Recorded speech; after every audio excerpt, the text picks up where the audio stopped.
Unit 10, Reading 1, page 147. Getting There, The Science of Driving Directions, by Nick Palmgarten. In the 15th century, Henry the Navigator, a Portuguese prince, presided over a court in Sagres that became a center for cartographers, instrument makers, and explorers whose expeditions he sponsored. Seafarers returning to Sagres from the west coast of Africa reported their discoveries, and new maps were produced extending the reaches of the known world. These maps became very valuable, owing to their utility in trade, war, and religious expansion, and were jealously guarded as state secrets. Today's equivalent is a company called Navtech. It is the leading provider of geographic data to the internet mapping sites and the personal navigation industry, the boiler room of the where you are and what to do business. Its biggest competitor has been a Dutch company called TeleAtlas.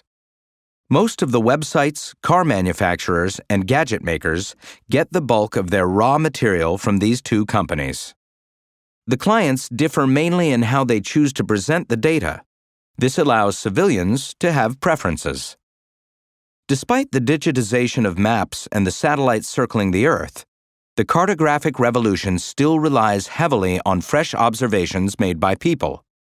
Navtech, like Prince Henry, produces updates periodically, usually 4 times a year, for its corporate clients. Its explorers are its geographic analysts. These people go onto the roads to make sure everything that the satellite data says about those roads is true, to check the old routes and record the new ones. The practice is called ground truthing. The analysts drive around and take note of what they call attributes, which are anything of significance to a traveler seeking his way. A road segment can have 160 attributes, everything from a speed limit to a drawbridge, an on-ramp, or a prohibition against U-turns. New signs, new roads, new exits, new rules. If such alterations go uncollected by Navtech, the traveler, relying on a device or a map produced by one of Navtech's clients, might well get lost or confused. A driver making a simple left turn can encounter a blizzard of attributes: one-way, speed limit, crosswalk, traffic light, street sign, turn restriction, two-way, hydrant. Navtech has more than 600 field researchers and offices in many countries. In 2006, there were 9 field researchers in the New York metropolitan area. One morning in fall, I went out with a pair of them, Chris Arcari and Shovi Singh. "We're going to be working over by LaGuardia Airport," Arcari said. "One of the items we need to check out is some street names. They've put up new signs. Then we'll proceed to an area that we have targeted." Arcari, who was brought up on Long Island, was the senior member of the team, and he tended to speak in the formal, polite, and indirect manner of a police officer testifying in court. He'd been with Navtech for 10 years. Singh, who grew up in Queens, New York, was a new hire. He'd got hooked on geography after taking some classes in the subject in college. They were, you might say, free driving, no navigation device or map, because they are not only locals, but also professionals in the New York area discipline of getting from here to there. They spend 2 to 3 days a week just driving around. Manhattan's grid may be the easiest road network to master in the developed world, if we overlook some areas, yet the routes leading to and from it can be tricky. The highways are a mad thatch of interstates, parkways, boulevards, and spurs, plus river crossings galore, each with its own virtues and inconveniences. There are many ways to get from point A to point B in New York, and because of all the variations, anyone can be a route selection expert, or at least an enthusiast. Family gatherings inevitably feature relatives eating cocktail nuts and arguing over the merits of various exits and shortcuts. Eventually, we pulled into a gas station near the airport. Singh and Arcari assembled their equipment.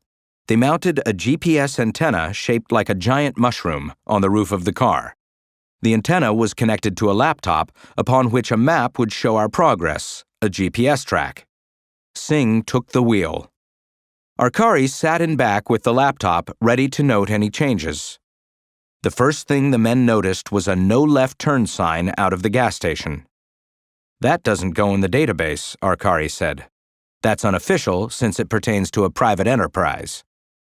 An analyst has some leeway in proposing research missions in his territory.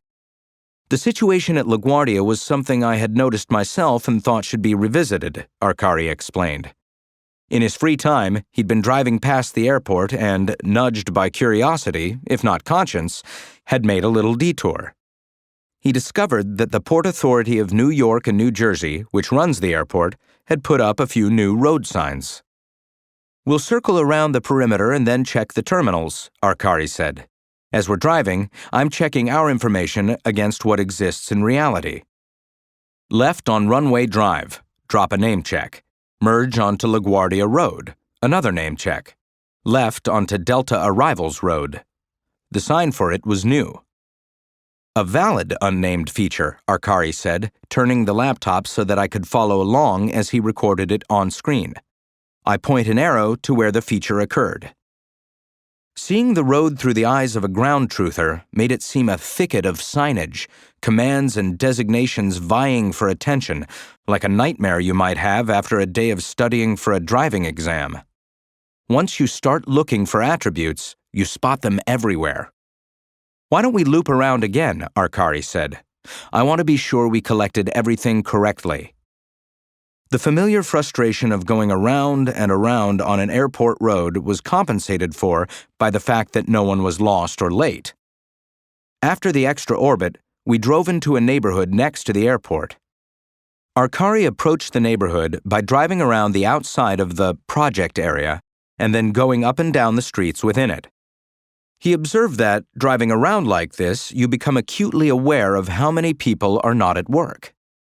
Arkari said that one of the issues that has come up in New York in recent years is the naming of streets and squares for the victims of the attacks on September 11, 2001. We came upon one of them, James Marcel Cartier Way, and Arkari was pleased to see that the name was in the database. A kind of contentment took hold, as other anomalies encountered along the way, an unlikely median strip, a do not enter sign, turned out to be accounted for. Over lunch at a local diner, we discussed various attribute incidents. One item that was an issue, on the Brooklyn-Queens Expressway, they started renumbering the exits. They did some, but didn't do others, so for a while there were 2 exit 41s. After lunch, Arkari and Singh were due back at the central office in Syosset to download their findings.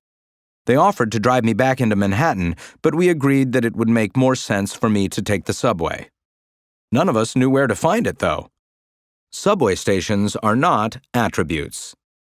Navtech honors the automobile, a trend started by the makers of road maps of a century ago, whose mandate was to promote auto travel and, with it, the purchase of gasoline, cars, and tires. We pulled into a gas station, and I ran inside to ask for directions.